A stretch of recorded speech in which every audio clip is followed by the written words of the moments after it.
Bismillahirrahmanirrahim. Today we are going to start the indirect method of cash flow statement.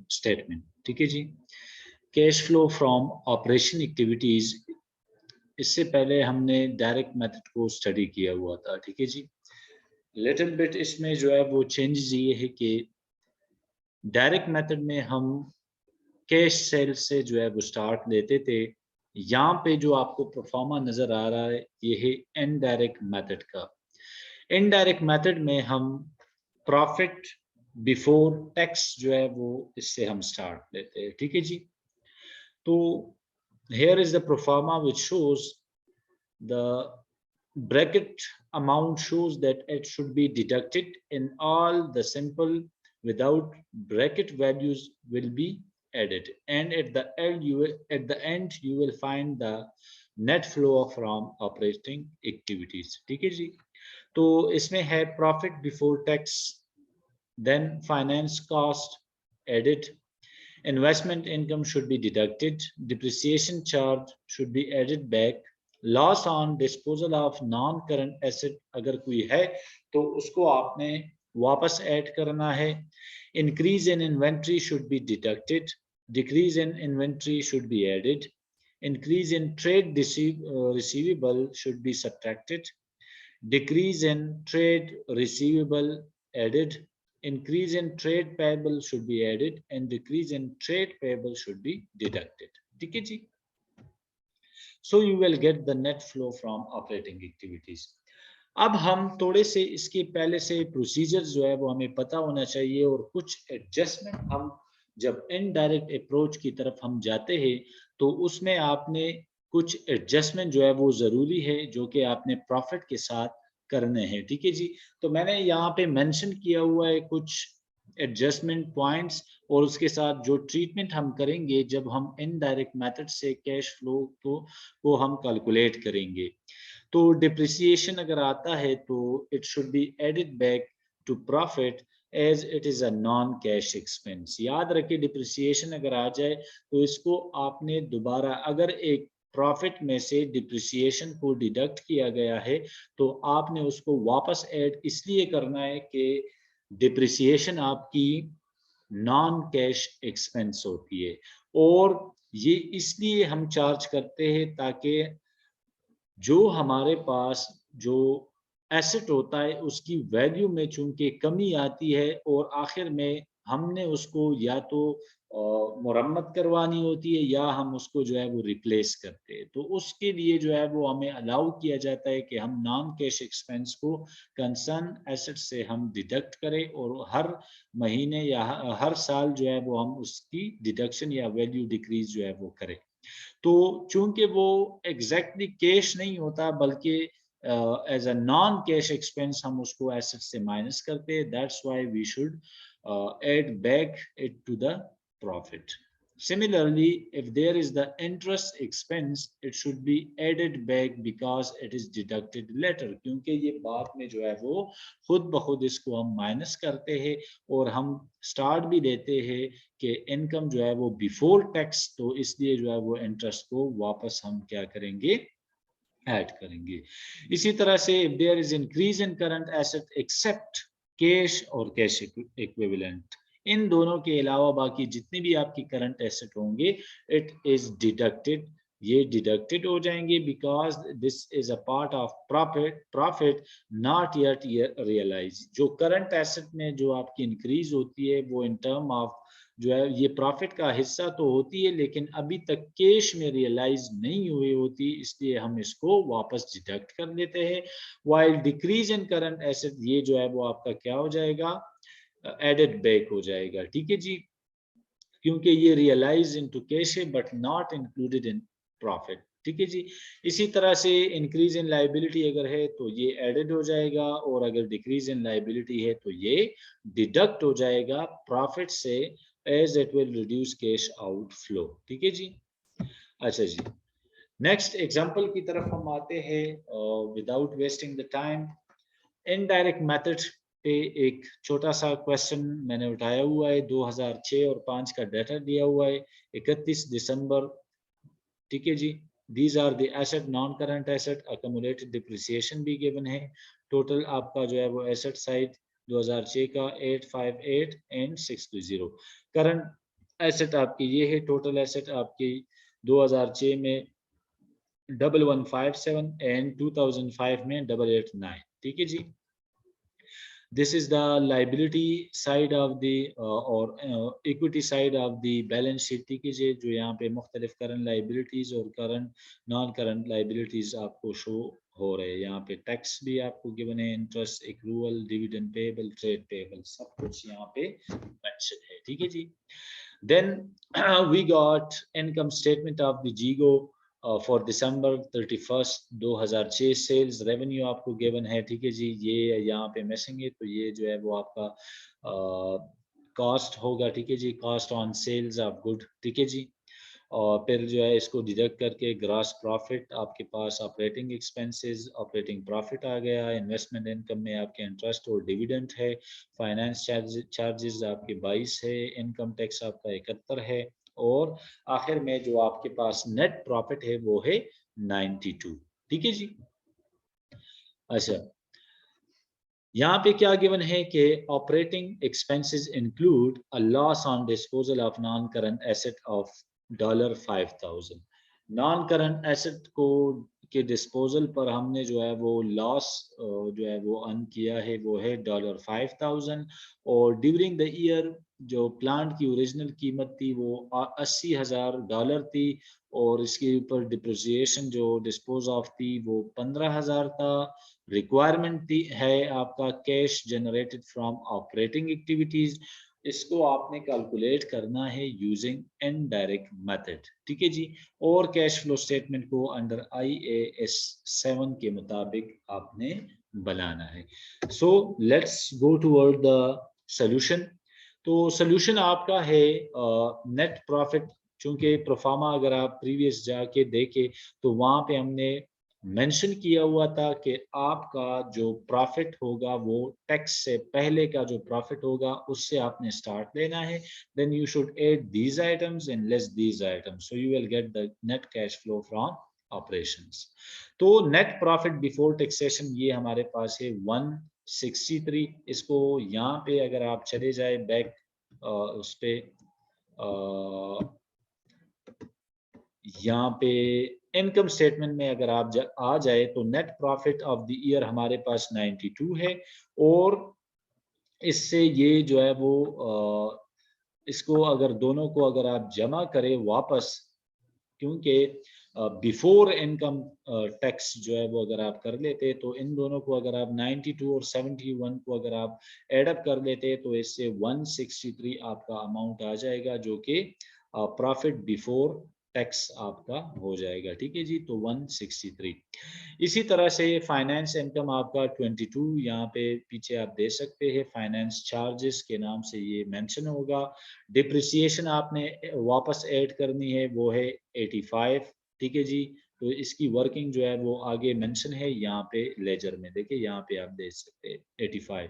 और ये 15 जो है वो जो कि $15,000 थी वो डिस्पोजल था। ठीक है जी, लॉस ऑन डिस्पोजल या एसेट वो 5000 था। ठीक है जी, यहाँ पे आपको आप यहाँ पे देख सकते हैं। ठीक है जी, loss on disposal of non current asset is 5000। इसको हमने राउंड अप किया हुआ है 5 में। ये 3 जीरोस का मतलब है कि इसके बाद 3 जीरो और भी जो है वो आते हैं। ठीक है जी। तो 5 डिक्रीज इन इन्वेंट्री जो है वो 7 है। तो अगर आप पीछे चले जाए इन्वेंट्री को आप देखते हैं तो इन्वेंट्री आपके सामने आ जाएगी। यहाँ पे देखिए इसकी वैल्यू 2005 में 105 थी। और अभी जो है वो करंट ईयर में 2006 में इसकी वैल्यू जो है वो 98 है। तो 105 से अगर आप 98 जो है वो डिडक्ट करते हैं यू विल गेट 7। तो जिसका मतलब ये है कि आपकी इन्वेंट्री जो है वो डिक्रीज हुई है कितने से, 7 से। तो इसको आपने वापस ऐड करना है। ठीक है जी। फिर आपने ट्रेड रिसीवेबल 16 आता है। ठीक है जी। इसी तरह से पीछे आप देख ले, दोनों को कंपेयर कर ले। डिक्रीज इन पेएबल जो है वो 5 है। ठीक है जी। अगर आप पेएबल्स को आप देखते हैं पीछे जाके तो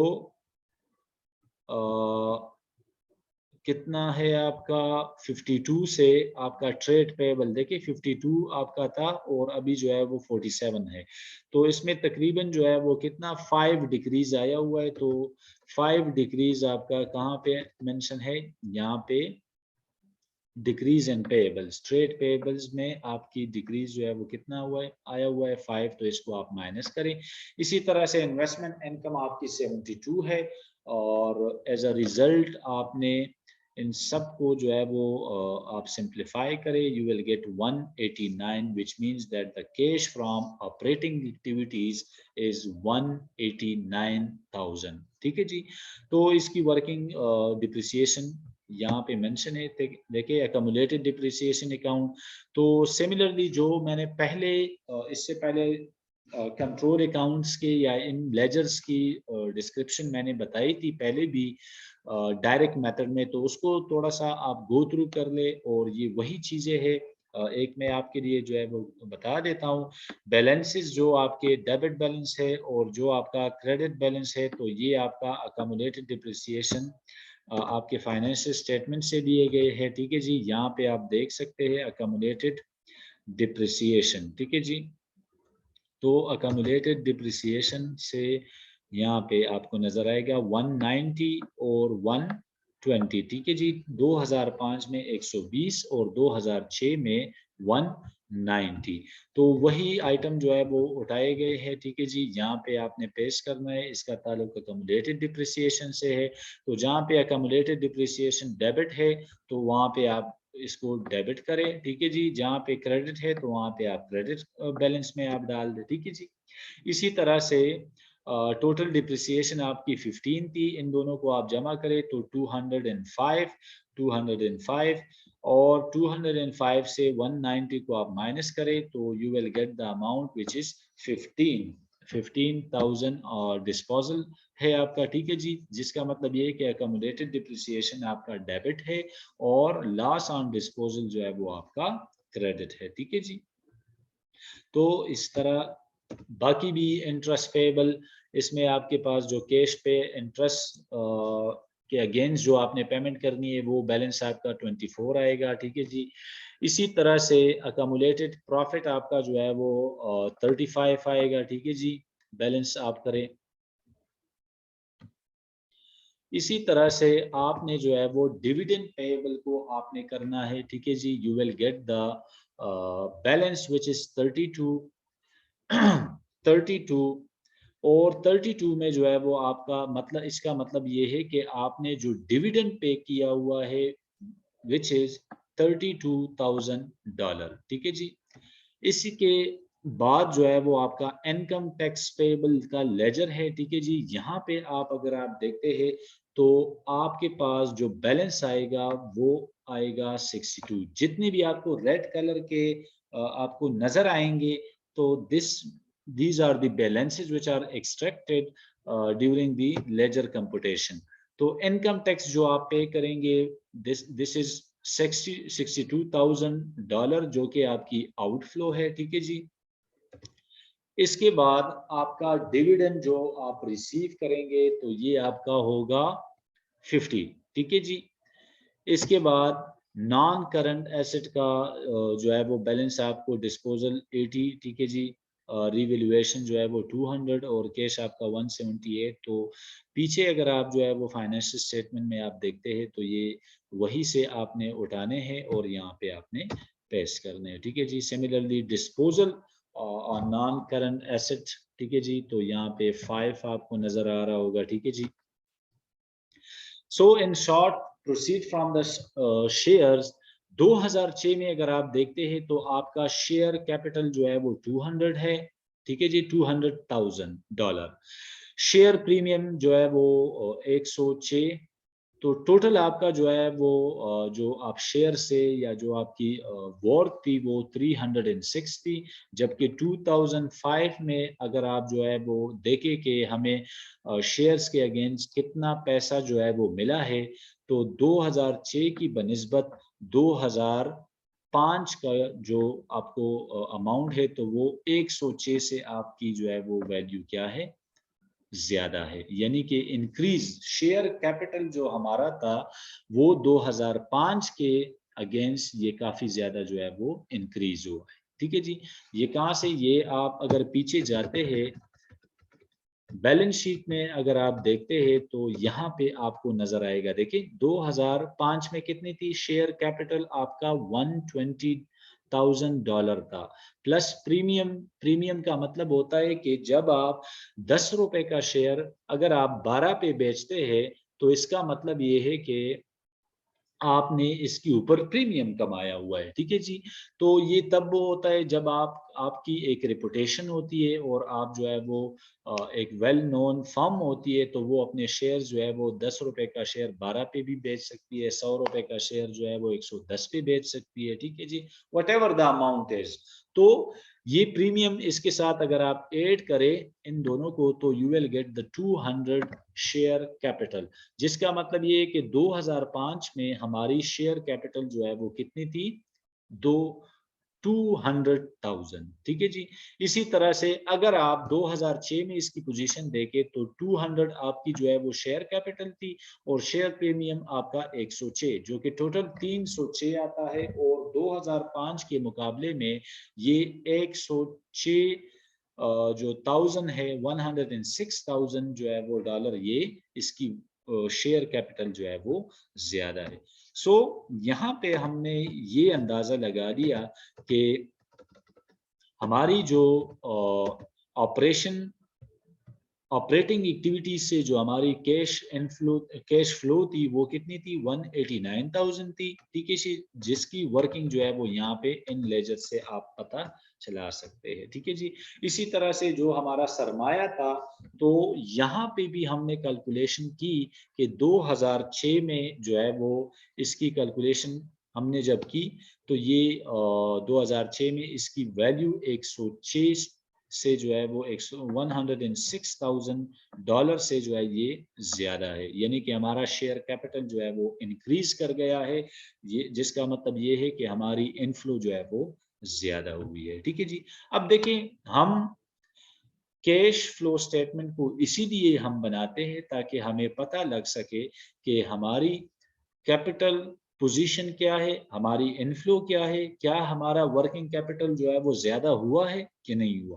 तो ये क्राइसिस मैनेजमेंट के लिए भी बेहतरीन है। ये बेस्ट पिक्चर आपको जो है वो प्रोवाइड करता है कि आपकी करंट पोजीशन क्या है, क्या आपको इनफ्लो बढ़ाने चाहिए, क्या आपको कम करने चाहिए, आउटफ्लो को कंट्रोल करना चाहिए। तो ये सारी बातें आपको इनकम कैश फ्लो स्टेटमेंट जो है वो बता रहा होता है। ठीक है जी, now what is the position of the repayment of the loan. तो लोन की पोजीशन क्या है, तो अगर आप देखें तो 2005 में जो है वो 3 लाख जो है वो डॉलर है। ठीक है जी, इन 2006 इट इज 2 लाख। अगर 2005 में देखा जाए तो लोन की पोजीशन जो है वो 3 लाख थी, जबकि 2006 में 2 लाख, जिसका मतलब ये है कि हमने 1 लाख की जो है वो रीपेमेंट या रीपेड जो है वो हमने की है। और ये आप जो है वो यहाँ पे देख सकते हैं। ठीक है जी, रीपेमेंट ऑफ लोन्स, तो लोन यहाँ पे आप देख सकते हैं, यहाँ पे आपको नजर आएगा 200 और यहाँ पे 300, यानी कि 2005 में हमारी ऊपर जो नॉन करंट लाइबिलिटीज जो लोन था वो 300,000 था और अब ये कम होके ये कितना है, 200 है। जिसका मतलब ये है कि 1 लाख की हमने क्या की है, डिक्रीज लाए है। और वो कैसे लाए हैं कि हमने उसकी पेमेंट जो है वो वापस ही हमने की है। तो जब हम वापसी करते हैं तो इट्स मीन कि हमारे ऊपर ये लोन जो है वो कम होता है, लेकिन आउटफ्लो हमारी जो है वो ज्यादा होती है। किस चीज की, एसेट की, सॉरी कैश की।